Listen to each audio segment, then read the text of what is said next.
there's some confusion about money, and when we say you can buy things without cash or credit, that means without your cash or credit. Doesn't mean it's not with somebody else's cash or credit. And in this market, it's hard to imagine this, but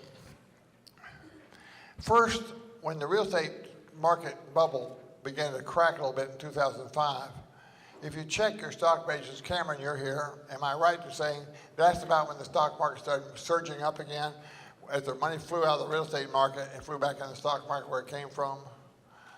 And if you've been watching the stock market the last four weeks or so, it's turned into a manic market. They're swinging up and down 300 points a day. Doesn't know where it's going, like a bunch of chickens in a chicken yard. Has nowhere to put the money. Gold ran up to about 950, went back down to about 870, went back up 940 again. Everything's flying around. Everybody's looking around trying to put their money someplace to safe.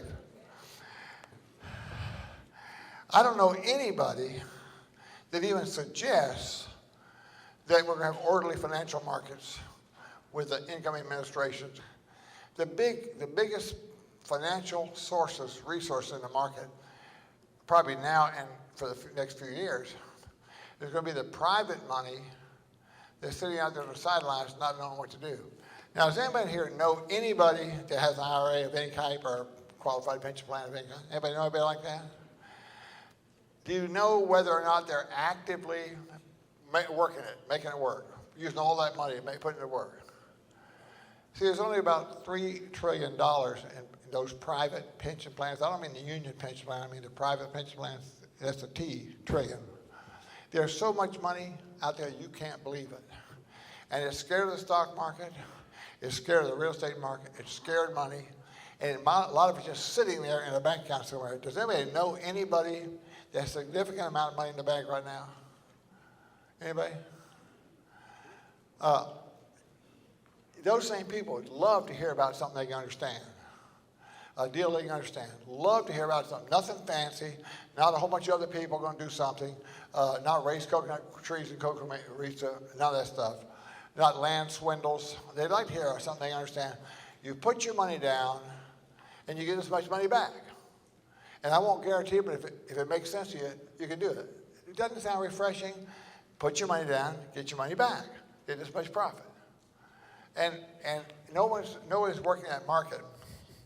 But if you'd like to find a private investor, look toward me. I've been a private investor for this whole market. I was a private investor when it was going up. I'm a private investor going down. And I'm a private investor because I got all the stuff. I sold all my stuff when I should have sold it. And I paid the tax like Mike said. And I put the money away. I still got it. And it's like slow release fertilizer. It's going out real slow. But it goes out. And I think you'll find a lot of people if you look for it. Now, who would be some logical sources of instant cash that did not have to go to the bank to borrow it? Who would that be? Somebody like Daddy Warbucks? Who do you suppose? Who do you suppose? What income profile would you expect to find that person with ready cash? A significant amount of ready cash, several $100,000 ready cash. Beg your pardon? Well, retired people are kind of funny. If they truly are retired and are out of the game, they're kind of like a seal that lets out its air underwater, and the bubble goes into ice and it reoxygenates. That's the only bubble it's got. That seal watches that bubble like a hawk, and it sucks that bubble back in again. If it can't get that bubble back, it dies. That's retirees. They only got so much money, they got nobody to get any more, and they're going to be so careful with that money. It's going to be so solid, they'll never let go of it. Because they're not focusing on more money, they're focused on keeping what they got. So they're a source, but you got to be so careful with that money, and you got to be so patient with those people. And I don't think they're the market. I don't think they're the market. Their money's the times are too scary, and they know cash in a mattress beats any other thing you can come up with. And they do have cash in a mattress, or you're going to go to my house. I'm one of those guys too. No, I think the easiest thing you overlook is that qualified exchange accommodator. Anybody know what that is? That's the guy you had a chance to sell something, entered into delayed exchange, ran that money over to an accommodator. The accommodator sits there with that money, and you got 45 days to find something else to buy, or you blew your exchange, you get to pay taxes. And let's talk about, I love California, so let's pick on California. California, first place you pay federal taxes, and that's not too bad. That's long-term capital gains. That's 15%. That's the SNAP, isn't it? Any trouble with that in California? They don't recognize capital gains in California. They think that's regular income. Oh. And so now you get to pay California ordinary income tax on that. And I'm not from California, but isn't it about 10% you pay on top of everything else in California? So instead of you getting a 15% bracket, you got a 25% bracket. They just take a quarter of your profit. Well, they take more than that, because then there's a thing called alternative minimum tax, which take another 27% from you. It's a sliding scale. After all, they take 28%. So you throw another 27%. That's not, there's no offset. I mean, the offset against that is the ordinary income tax you've already paid. But to the extent you got a big deal with a big profit, you just take another 27% on that. So now you get to pay, let's see, 25%, 27%, 52% of your money out of your profit. Isn't that fascinating? So the only way you eliminate both those components is to exchange your property into another property. And Mike Cantu is exactly right. The people that did that and paid the taxes as he did, have a whole bunch of cash right now. But there's a whole bunch of other people that just flat can't afford it. I talked to somebody else just the other day who said he paid $56,000 in California state income taxes last year because he didn't like the climate in Nevada and didn't want to move over here. He'd just rather pay $56,000 to stay there and sit in a traffic jam all day long. I never have understood Californians, but I just don't get it. A lousy lifestyle at high prices. But nonetheless, there's a guy that's really motivated to exchange, really motivated to exchange. So they send their money off to a qualified exchange accommodator. They run them down both sides of the road trying to find someplace to put it. And if you go to a qualified exchange company, I don't mean some office with a big title in the front and a bunch of bimbos they hired yesterday. I mean somebody who really understands something about our business. They can probably put those people in touch with you if you got something to sell. And that's not, we have to go down to the bank and borrow money. That's money on the hip. That's got to be spent. I said, a motivated buyer for your opportunities under some situation. And again, I think you find out some of the people that have money are tax-free entities who don't care whether they get capital gains or get interest, whatever they get, they don't care. But there are a lot of people who are not tax-free entities that want to go into a holding position that's not dangerous, that promises some kind of profit, or which they can park their money until they find a better position, a better opportunity, which means they want a wholesale deal. They want a real wholesale deal. But remember, a wholesale deal to them is the price that they pay in their mind. They add on the tax they'll pay if they don't make that deal. And what might not be a good deal for you who don't have a potential tax problem might be a fascinating deal for the person who does have a potential tax problem and can eliminate or defer that tax problem. And they're not banks, and they're not anything like that. So if you where you come from, there are probably 2 or 3 or 4 types of companies that represent self-directed, truly self-directed retirement plans, IRAs, pension plans, simples, things like that. And those people, they have people who have money in their plans, and they're also sources of people you contact and say, if you got somebody who has this money in their plan, they know how much money everybody's got. They probably won't give you the names of their clients, but they might give their clients your name if it fits, because these people are businessmen. They like to ingratiate themselves with their customers, do favors for the customers, get more money coming in. They sometimes get paid by the transactions. They sometimes get paid by the size of the deal. And so they're another source of money for you in IRAs, qualified custodians plans. If you find people who have significant amount of money in the stock market plans or in the insurance company plans or the bank CD plans or things like that, they're allowed to switch that money over to a self-directed plan with one of these self-directed companies. I prefer Entrust, and they're out of Oakland, but we know the owner, Hugh Ballmer, and his wife, and I think they're a good company. I've been with them for a long time, have a lot of money with them. And In that situation, you can take some of your money and put it in there and leave the rest of the money where it is. It's just a paper shuffle. No problem, no stress, no strain. And you can get your money into a situation, or those people can get their money into a situation where it can now be used to finance deals. I personally don't think real estate has any place at all inside of those plans, but I do think notes, mortgages, deals, contracts, all the other good stuff, the financial things, have a place in there. So those plans are natural to go out and finance your deals, take back mortgages, things like that. It's good for the plan, good for you. It's a source of money that doesn't come from the banks. That doesn't have to qualify for loan approval, doesn't have to do the rest of those things. So sometimes you have to hop, skip, and jump in this business to make money. And you may find the deal, A, find the deal, then B, find the person who will give you a short-term cash infusion for that deal, just to make it happen. And that might be a foreclosure sale, or it might be some kind of a deal they rigged up to liquidate some holdings or something.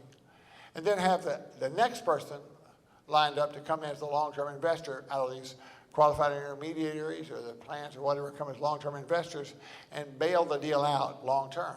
So it's not dissimilar from the builder who gets a construction loan for a short period of time, gets the house built, finds yet a permanent lender will come in and finance it on a long-term mortgage. Because there are people out there, companies out there that want the long-term mortgage. They don't want the short-term deals. Who would those people be? Well, when you buy insurance, the insurance company, you pay them a bunch of cash. The insurance company knows by using their internal averages, a certain number of people are going to have a car wreck, a certain number of houses are going to blow away with tornadoes and hurricanes and things, a certain number of people are going to die every year. And in anticipation of those claims, they have to have money that's earning money and reasonably liquid. But then they look forward year after year after year, and they realize they have to earn money for the long term too, to always have a source of income coming in. So they like things like long-term loans or things like that, as long as they're good and solid. So part of what you're looking for are those individuals who've got exchanger money, or those individuals who have IRA or pension plan money that's being underemployed, as maybe short-term temporary solutions for financing. Then those long-term investors who will come in for an income stream. And Pete talked about having the tenants having structured terms that the tenant pays for things. And if you've got a long enough time horizon, you're going to find you can make more money, far more money doing that sort of thing over long term than you can make buying and selling and all the rest of the stuff, simply because you put yourself in a situation where there is no taxes on what you do. The fact remains is it's going to be screwy. It's going to be really chaotic. And lining up private money is going to be so far superior to bank money. What would they buy? With that money, there's going to be bank liquidations you haven't dreamed of, just haven't dreamed of. 4 years ago, we had a chance to go into Virginia and buy a house in foreclosure. It was a bank had loaned a builder $285,000. This guy had bought a pickup truck, a few other things, and started building his house on 10 acres. And he got within about $10,000 or $15,000 of being done. He ran out of money. So he walked down to the bank, and the bank says, well, we already got a first mortgage on it. We can't give you a second mortgage. It's not done yet. It's not financeable. So I guess we just had to foreclosure. The guy said, well, okay. So the bank had a foreclosure sale.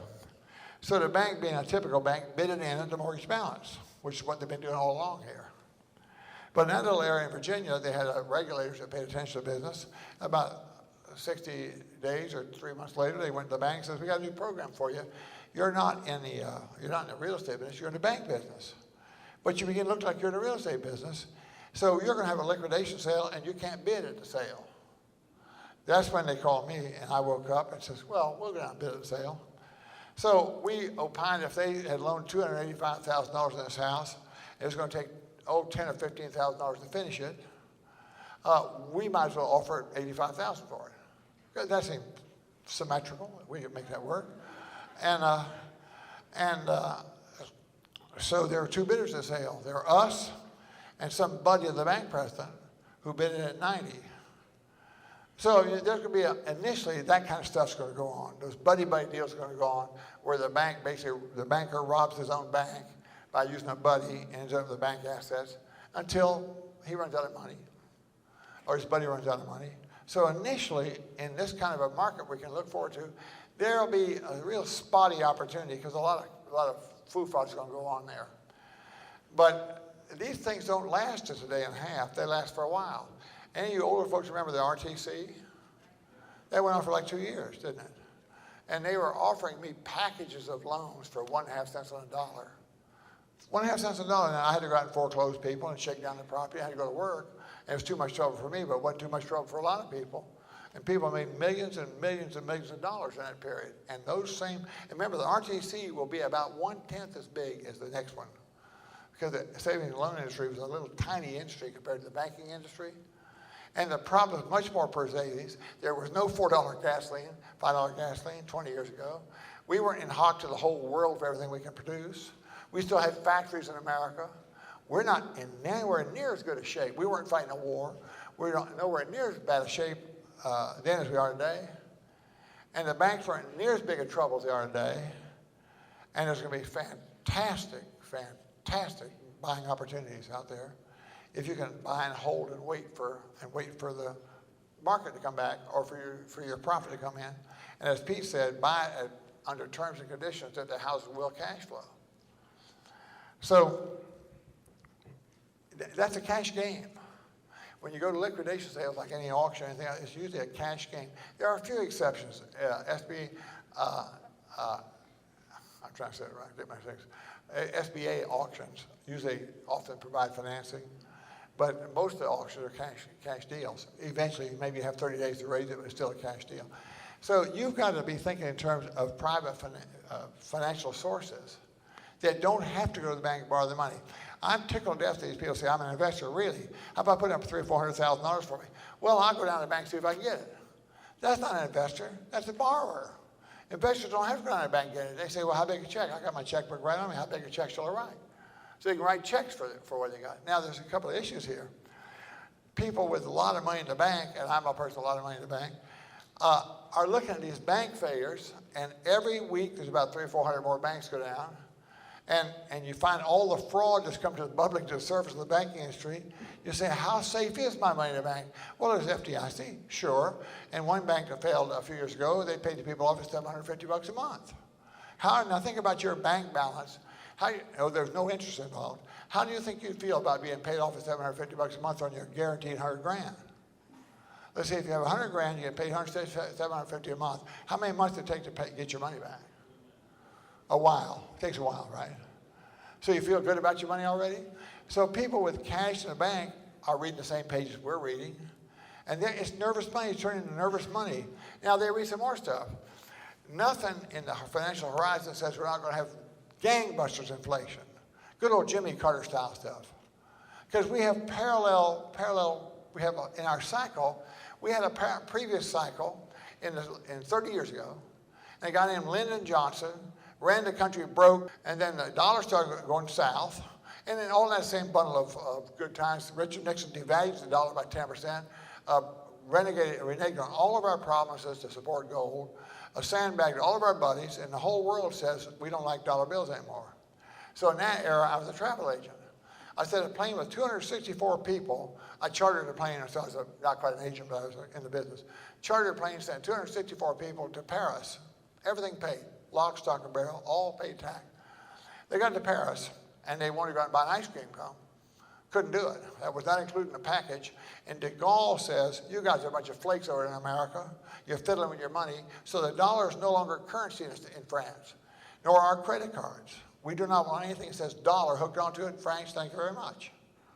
So I got all the phone calls. That's why I'm no longer a travel agent. When 264 people call you up long distance and collect from Paris and chew you out because they got to Paris and couldn't even buy a postcard because the dollar was no good, you begin to realize the dollar's in trouble. Well, I was in Lower Mongolia, and that's not quite right. I was in Romania, and I couldn't quite read the signs at the train station just a year ago, 18 months ago.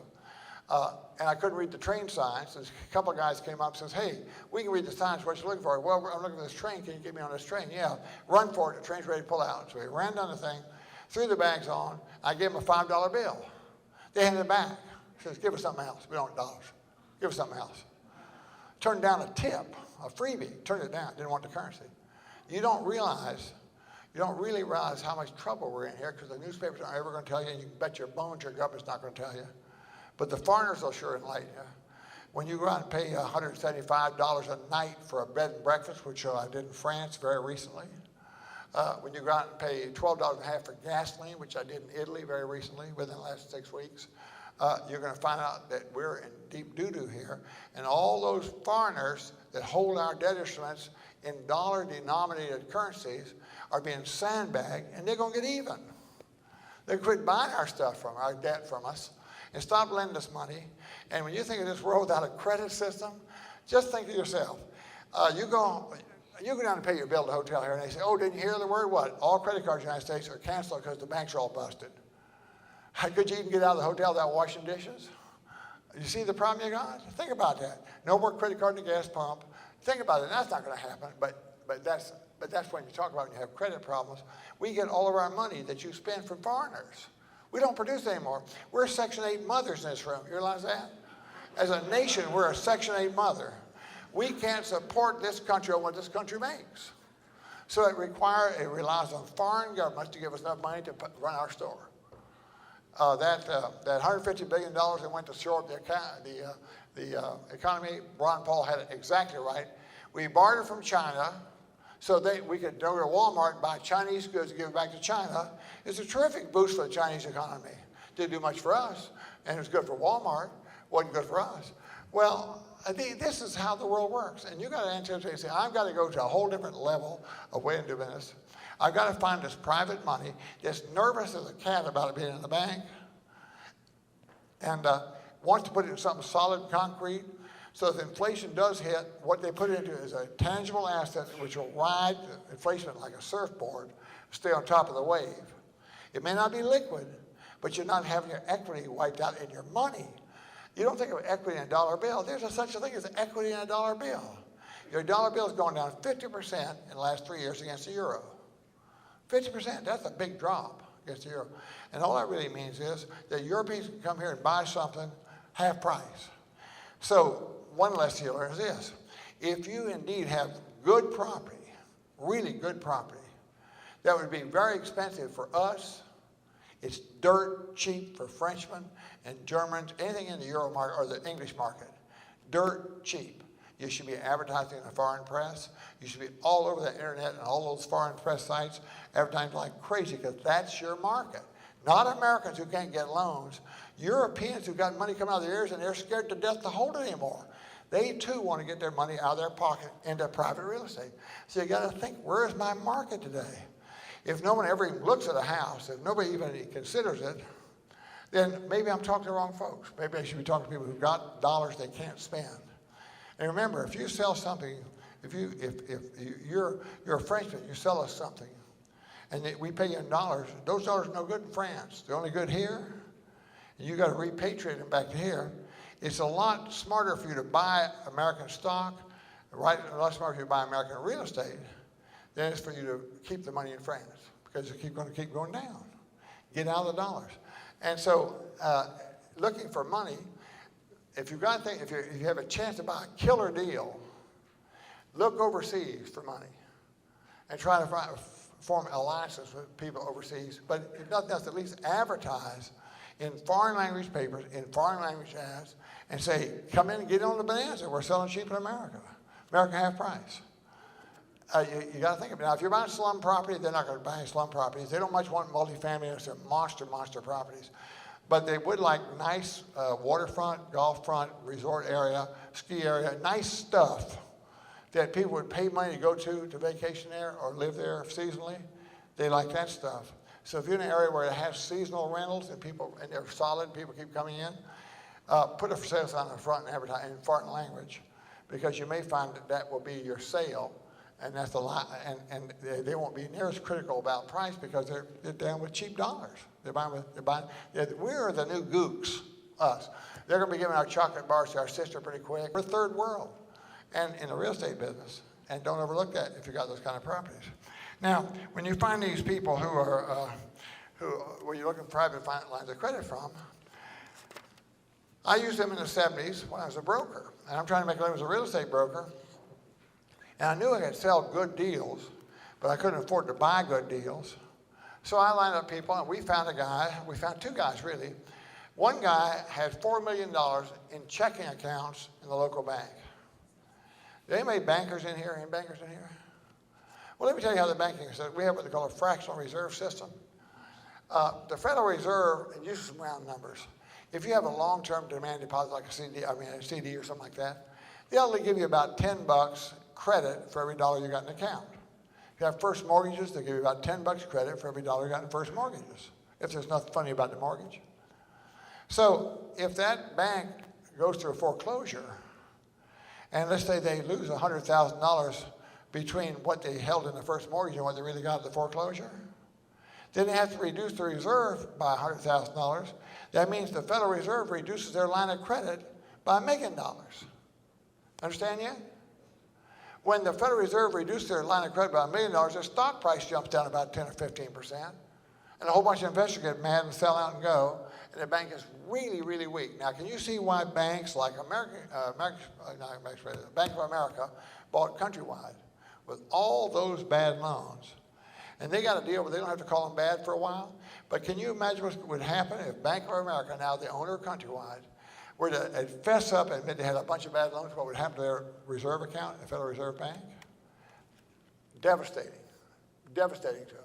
So it's so political and such far-reaching consequences of admitting we have a serious, serious banking problem in this country that they might never do it. But they might tell those people to get rid of that real estate.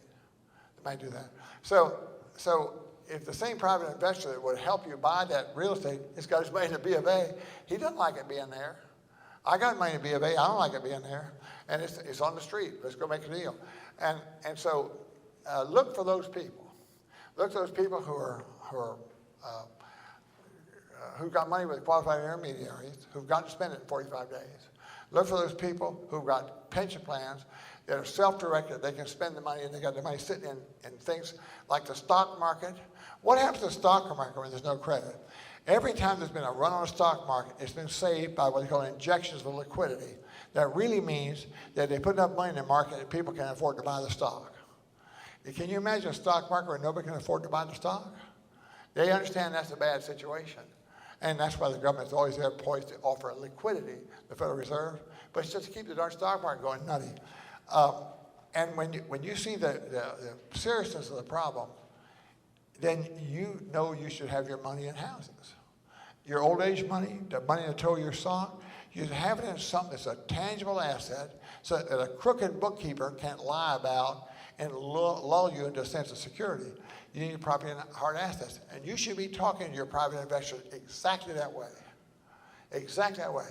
In terms of macroeconomic terms that Pete doesn't like very much, but I like a whole bunch, because that's the background, that's the wallpaper in the room you're talking to investors on. What's happening in the international market? What's happening in the dollar? It's going to be fun. And everybody with money needs to get the money. Now, oh yeah, they'll triple your income taxes so that they'll get it back one way or the other. Good time to get in long-term holding positions in really good real estate. If you're going to have to sell it to somebody, sell it to a foreigner. But if you can find, if you find the private investors who share your concerns, and you give solid deals that they are willing to sit on for several years because it's such a good deal, that's how you'll make your money, is by selling the deals you find to the people who are willing to buy them. And that's not creative fantasy or anything else. That's the fact that you're finding private money to buy those deals. You can't go to a foreclosure sale and do much creative financing. You have, at some point in the game, the good deals are going to be cash deals. Now, when you get to Pete's situation, when Pete's talking to people, where that comes in handy is this, that if you don't have spectacular, quick profits, you won't get the short-term private investor money to help you make your deal. But you might get some long-term takeout financing later on. You might get people to buy your notes and your mortgages for long-term situations. But to go there and strike like a rattlesnake is usually take cash. I always tell people, I don't pay much, but I pay now. If now beats my price. Just get a title search and close. We went out to buy a place a year ago. The guy says, how soon we can close? Can we close? It was a good deal. I said, what you doing? Nothing. From this place, we called the title company, said, start typing, gave them the legal description, check it out before we get there. We drove 20 minutes and closed. We didn't close tomorrow, next week, Thursday or something. We drove 20 minutes and closed. So when you get good deals, that's how you make them. You got the money and you close. You don't dance around with them. And so that's why the private investor money, and in that case, I was the private investor. And my terms are real simple. I want half the profit. Isn't that simple? I want half the profit. When you buy it and peddle it out to some other taker, or when you buy it or collect or rent, or you buy it, whatever you do, I want half the profit. You can have the other half. That's expensive, isn't it? Well, what will the profit be? How do I know it's going to go up? I don't believe it will go up. I don't believe it'll ever go up. See, I believe worst case about everything. So if it's never going to go up, I've got to buy it so cheap now. If it keeps on going down, I still made a good deal. Because I don't know if it's going to go down anymore or not, but I bet it is. So my idea of a good deal is a really good deal. And I think 40 cents on a dollar of what it's worth today is probably about right. And then when you get your forced back liquidations, that'll be the prices. My most recent experience was Houston 20 years ago, when you could buy a house for the price of a used car, and we did. When you could buy a house for $5,000. When Peter Fortunato and I made a deal with Meritor Savings and Loan, that they had 279 houses that had been foreclosed, none of which are over 4 years old, none of which was anything but in great shape. And we said we'll pay $15,000 a piece, but we'll take 100 of them. How much is that? $1.5 million. Well, don't you think you can't shake money loose when you buy things for $15,000? There's 1,800 square feet, fireplaces, curly carpets, the whole thing. Yeah, you get investor money for that. So you've got to go out there and be able to strike really hard, really low, and the most vulnerable people are going to be the lenders. And when you take clutches of properties and download monster problems, remember the person you're talking to is not going to be an owner with his lifeblood in a deal. It's going to be a lender, a clerk that works for a lender. They call him president. He's just a clerk. He can be fired with no notice. And it's not his money he's dealing out. It's his problem he's dealing out. His problem is they'll shut him down until they get rid of this darn real estate. But you got to go out to those people and buy by the gobs. And the way you buy things by the gobs, so you put a lot of money together and buy it, then you divvy up the properties proportionate to the amount of money that was contributed. So it's like a co-op. You can go in and buy like a co-op, get control of it, then divvy it up again, so you basically each have their own. And those are the opportunities. And that's why you need to be spending your time really schmoozing with people. Find out who's got money that has got to be gotten out of the banks, has got to be gotten out of their qualified intermediaries, should be gotten out of the pension plans, should be earning more, and that's your source. And the key is always to have something to sell, to have something that would attract somebody without you sweet talking them at all.